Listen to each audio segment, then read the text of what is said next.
This Appalachian Valley holds part of the Earth's greatest mineral treasure, $50 billion worth. Bituminous coal. It lies in seams from 1 inch to 7 feet thick, sometimes 20 layers in a single West Virginia or Pennsylvania hillside. These are the world's most productive coal deposits. How do we find a coal mine?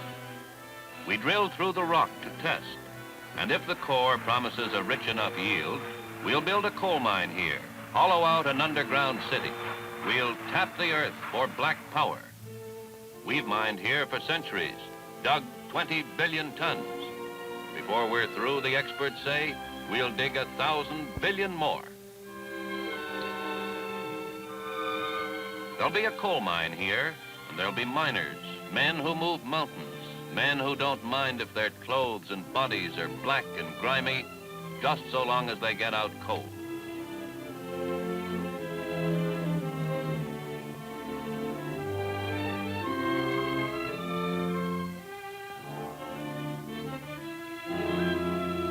These are prudent men, carrying their own tiny lights to guide them in the darkness of their work. Proud men, aloof, independent, fiercely democratic. Kindly men, soft-spoken, humorous. They know better than anyone the hazards of their life. But this is their work. Work for strong men who fear no peril in the earth's dark depths.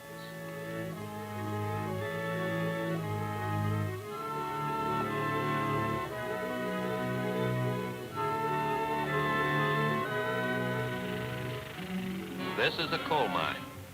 You are looking at the newest cell of a vast honeycombing operation. Rock floor, rock ceiling, coal between. And you loosen it gently, if you know how, with an explosive. Better know how. There's a mountain on top of you.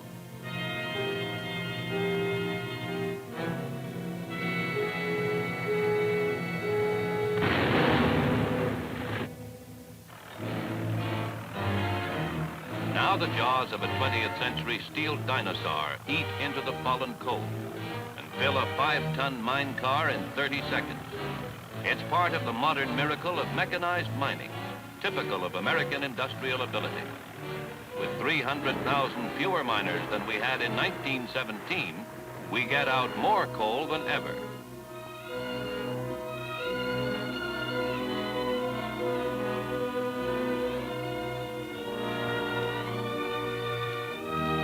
This is a mining town of 10,000 people.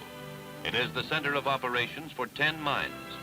One company owns the mine, streets, everything. It rents the miners' houses, sells them electricity, all at low costs.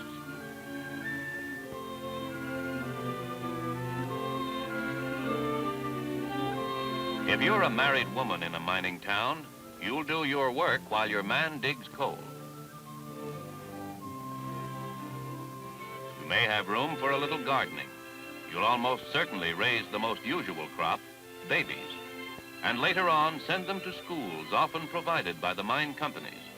These organizations find that it pays them to set up good recreational facilities for miners' children.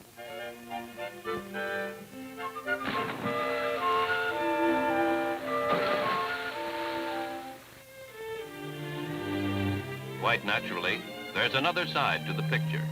In towns like this, where the coal has petered out, most of the miners moved on. Into the ghost town came certain ones who simply needed shelter, a place to live, to rear their children.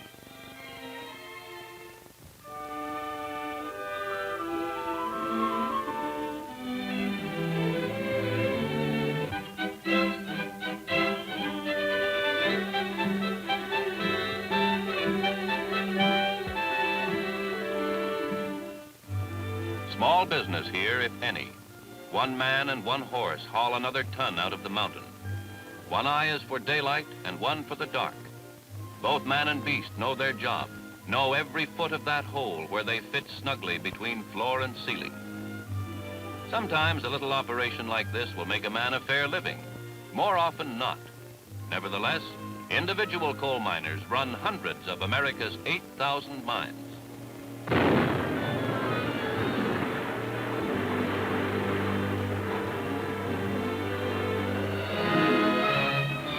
Better than 20% of today's tonnages are gouged out of the earth by strip mining. Instead of digging down or in, you shovel off the top. And what a shovel. It digs up and dumps aside as much as 80 feet of earth to reach a 5-foot seam of coal. But consider, an acre of coal, 5 feet thick, yields 8,000 tons, a $32,000 crop per acre.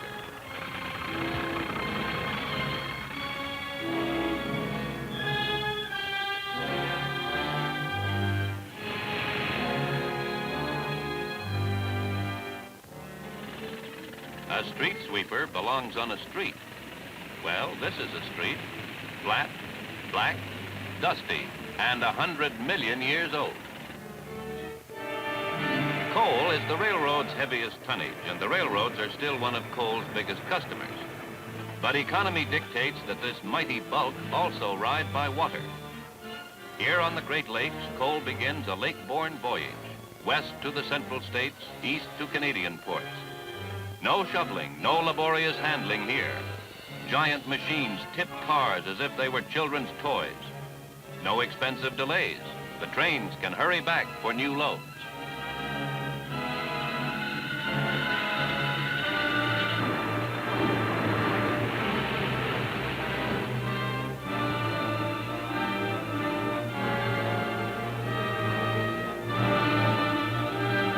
Yes, call it coal if you want. So common and cheap, you wouldn't stoop to pick a piece from the street. Or call it power. Black, volatile, magical power. Flowing, floating, rolling from mine to city, from hills to mills, smelters, furnaces, factories, to turn the wheels of the vast, complex mechanism of which you are a part.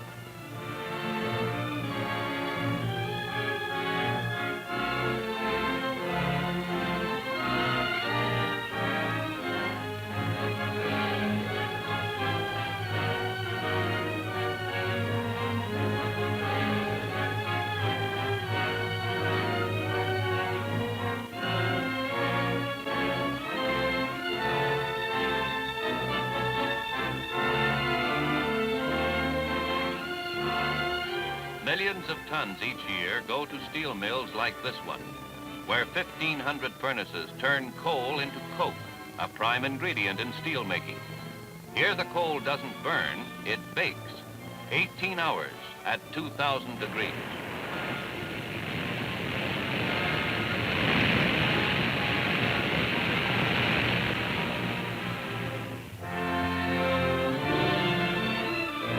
This helps sate the steel mill's 24-hour-a-day appetite. Huge converters cook iron, limestone, and coke into steel. At the heart of these seething flames is coal, a prodigious servant. Through the ages, the mightiest source of power on earth.